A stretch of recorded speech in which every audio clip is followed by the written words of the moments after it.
नेपाल र भारत बीचको खुला सीमा विश्वकै अनौठो अन्तर्राष्ट्रिय सीमा मध्ये एक हो।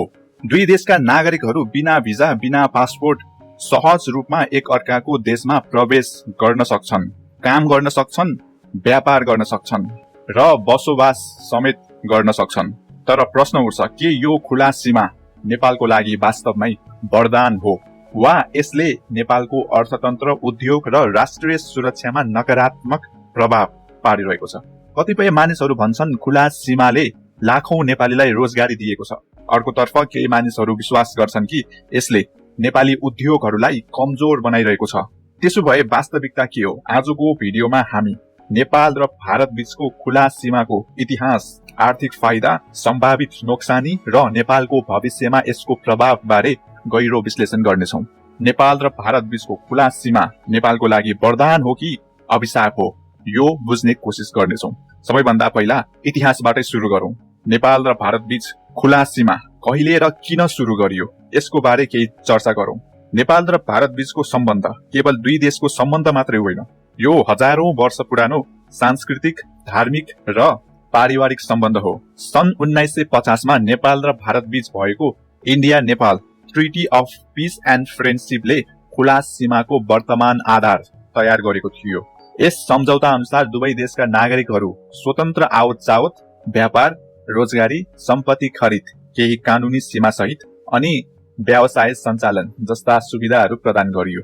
आज नेपाल भारत सीमा करिब 1850 किलोमिटर लामो छ। यो सिमाना विश्वकै सबैभन्दा ठूलो खुला अन्तर्राष्ट्रिय सीमा मध्ये एक मानिन्छ। नेपाल र भारत बीच खुला सीमा हुनुमा फाइदाको कुराहरू पनि छन् र दुवै देशको लागि घाटाको कुराहरू पनि छ।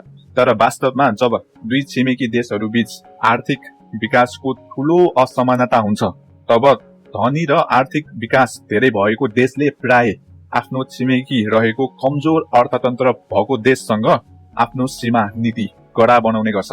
यो विश्वभर देखिने सामान्य अभ्यास हो र यसको कारण एक मात्र होइन, धेरै आर्थिक, राजनीतिक र सुरक्षा सम्बन्धी कारणहरू छन्। यो केसमा भारत र नेपाल बीच आर्थिक विकासको ठूलो असमानता छ। भारत विश्वको एउटा बलियो अर्थतन्त्र भएको देश मानिन्छ भने नेपाल विश्वको कमजोर अर्थतन्त्र भएको देशहरूमा गनिन्छ। यसो हेर्दा भारतले नेपालसँगको सीमा कडा बनाउनु पर्ने हो। उनीहरूले यो ओपन बोर्डरको सिस्टम नै हटाएर आवत जावतमा कडा नीति लागू गर्नु पर्ने हो। तर भारतले यस्तो गरिरहेको छैन। यसको कारण केवल हामी बीचको सांस्कृतिक, धार्मिक र पारिवारिक सम्बन्ध मात्रै हो कि भारतको अरू कुनै स्वार्थ लुकेको छ?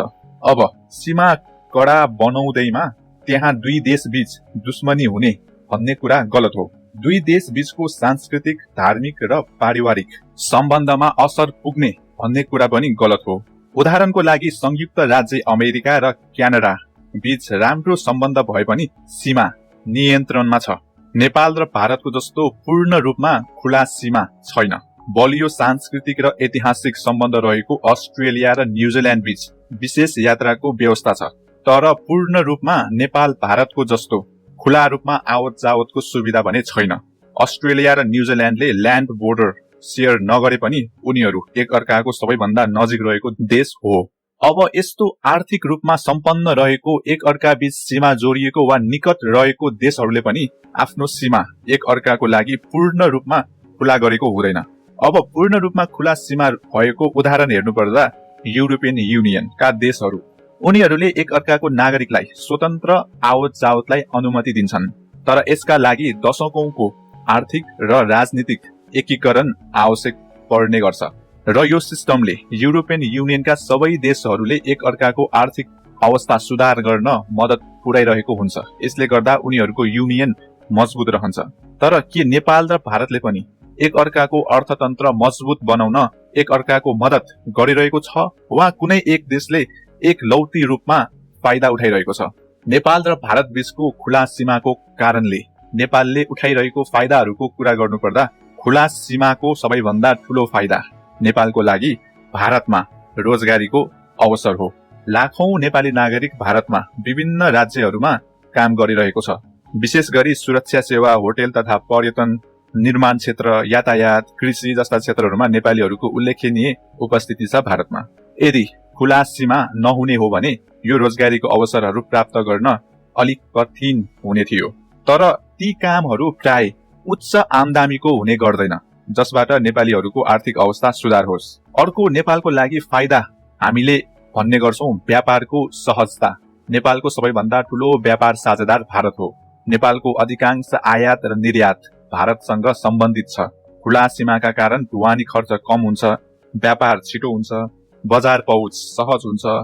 तर यसमा पनि नेपालले भारतलाई निर्यात गर्ने वस्तु त्यति मूल्यवान हुँदैन जति मूल्यवान भारतले नेपालमा निर्यात गर्ने वस्तु हुन्छ। नेपाल र भारतको व्यापार स्थिति हेर्नु पर्दा नेपालको भारतसँग ठूलो व्यापार घाटा छ, अर्थात् नेपालको आयात धेरै छ र निर्यात कम छ।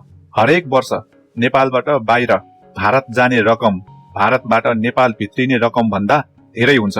यो नेपालको अर्थतन्त्रका लागि दीर्घकालीन समस्या हो। नेपालले कुनै समयमा सस्तो उपभोग्य वस्तुहरू भारतबाट पाउने गर्थ्यो। भारतीय बजार ठूलो भएको कारण उत्पादन लागत कम हुन्छ। यसले नेपाली उपभोक्ताहरूलाई खाद्यान्न, औषधि, कपडा, इलेक्ट्रोनिक्स र दैनिक उपभोग्य वस्तुहरू कम मूल्यमा उपलब्ध गराउँथ्यो। तर अहिले केही खाद्यान्न र औषधि बाहेक अरू सबै वस्तुहरू नेपालले भारतबाट भन्दा चीनबाट सस्तोमा पाउने गर्छ। अब खुला सीमाको अर्को फाइदा भनेर दुई देश बीच पर्यटन प्रवर्धन राम्रो हुन्छ भनेर पनि भन्ने गर्छौं। भारत भनेको नेपाल आउने सबैभन्दा ठूलो पर्यटक स्रोत हो। खुला सीमाका कारण लाखौं भारतीय पर्यटकहरू नेपाल आउने गर्छन्। तर ती पर्यटकहरू कुनै भिजाको शुल्क तिरेर आएको हुँदैन, किनकि सीमा त खुला छ, भिजा किन्नुपर्ने जरुरत छैन। र उनीहरू कुनै एयरलाइन्सबाट पनि आएको हुँदैन जसबाट नेपालको एयरपोर्टले केही फाइदा पाउँछ। ती भारतीय पर्यटकहरू प्रायजसो भारतीय गाडीमै खुला सीमाको फाइदा उठाएर त्यो मार्ग हुँदै नेपाल प्रवेश गर्ने गर्छ। उनीहरूले नेपालको यातायात पनि खासै प्रयोग गरेको देखिँदैन।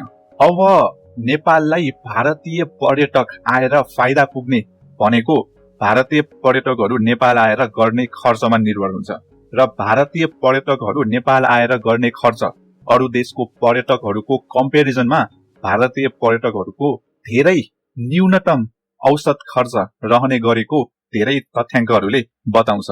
यो सबै हेर्दा नेपाल भारत बीचको खुला सीमाले नेपालले लिन सक्ने एडभान्टेजहरू फाइदाहरूको सबैभन्दा मुख्य भागमा नै नेपाल असफल छ। अब फाइदालाई छोडेर चुनौतीको कुरा गर्नुपर्दा पहिलो नम्बरमा नेपालको उद्योग माथि पर्ने दबावलाई लिन सकिन्छ। खुला सीमाको सबैभन्दा धेरै आलोचना गरिने पक्ष हो यो। भारतको विशाल उत्पादन क्षमताका कारण सस्तो सामान नेपालमा सहजै प्रवेश गर्छ। फलस्वरूप नेपालको स्थानीय उद्योगहरू प्रतिस्पर्धामा कमजोर पर्छन्। नेपालका धेरै उद्योगहरू बन्द हुन्छन्। उत्पादन भन्दा आयात बढ्छ। कतिपय अर्थशास्त्रीहरूका अनुसार यो नेपालको औद्योगिकरणमा बाधक बनेको छ र यसैमा हामीले कृषि पनि जोड्न सक्छौं। नेपालको कृषि क्षेत्रमा पनि यसै गरी असर परिरहेको छ। अर्को चुनौती भनेको अनौपचारिक व्यापार र तस्करी। खुला सिमानाका कारण अवैध व्यापार, कर छली, तस्करी जस्ता गतिविधिहरू नियन्त्रण गर्न कठिन हुन्छ। यसले गर्दा सरकारी राजस्वमा असर पर्न सक्छ। र सबैभन्दा ठूलो चुनौती प्रतिभाशाली नेपाली युवाहरूको भारत पलायन। धेरै दक्ष र मेहनती नेपालीहरू रोजगारीको खोजीमा अरू देशमा गए जस्तै भारतमा पनि जाने गर्छन्। खुला सिमानाका कारण अझै सहज रूपमा जाने गर्छन्। यसले नेपालभित्र आवश्यक जनशक्तिको अभाव सिर्जना गर्न सक्छ।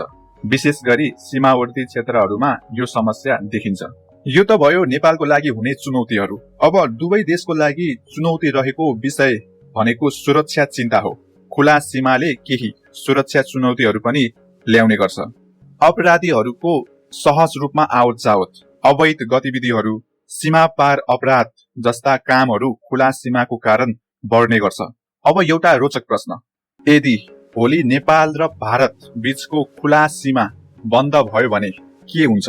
यसका केही बेफाइदाहरू भनेको वर्तमान अवस्थामा रोजगारीका अवसरहरू घट्न सक्छ, व्यापार महँगो हुन सक्छ, उपभोक्ता वस्तुहरूको मूल्य बढ्न सक्छ, पर्यटन र सांस्कृतिक सम्बन्ध प्रभावित पनि हुन सक्छ।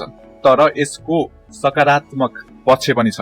जुन नेपालको वर्तमान अवस्थालाई भन्दा नेपालको भविष्यको अवस्थाको लागि धेरै नै लाभदायक हुन सक्छ। जस्तै नेपालको स्थानीय उद्योगहरूलाई बढी संरक्षण मिल्न सक्छ। यसले केही समयपछि नेपालीहरूलाई देशभित्रै रोजगारीको अवसर सिर्जना गर्न सक्छ। नेपालमा उद्योगहरू संरक्षित भयो भने नेपालले आफ्नै उत्पादन क्षमतामा बढी ध्यान दिन सक्छ। साथै सुरक्षा र सिमानाको चुनौतीहरू पनि नेपालको लागि कम हुन सक्छ। अब मुख्य प्रश्नमा फर्कौं। नेपाल र भारत खुला सीमा वरदान हो कि अभिशाप? नेपालले खुला सीमाबाट प्राप्त अवसरहरूको पूर्ण उपयोग गर्न सकेको भए यो वरदान साबित हुन्थ्यो। यदि नेपालले उत्पादन, निर्यात, उद्योग र पूर्वाधारमा सुधार गर्न सकेको भए भारतसँगको खुला सिमाना वरदान साबित हुन सक्थ्यो। तर यो हुन सकेको देखिँदैन। यही कारणले नेपाल भारत बीचको खुला सिमाना नेपालको लागि अभिशाप हो कि भनेर सोच्न बाध्य बनाउँछ।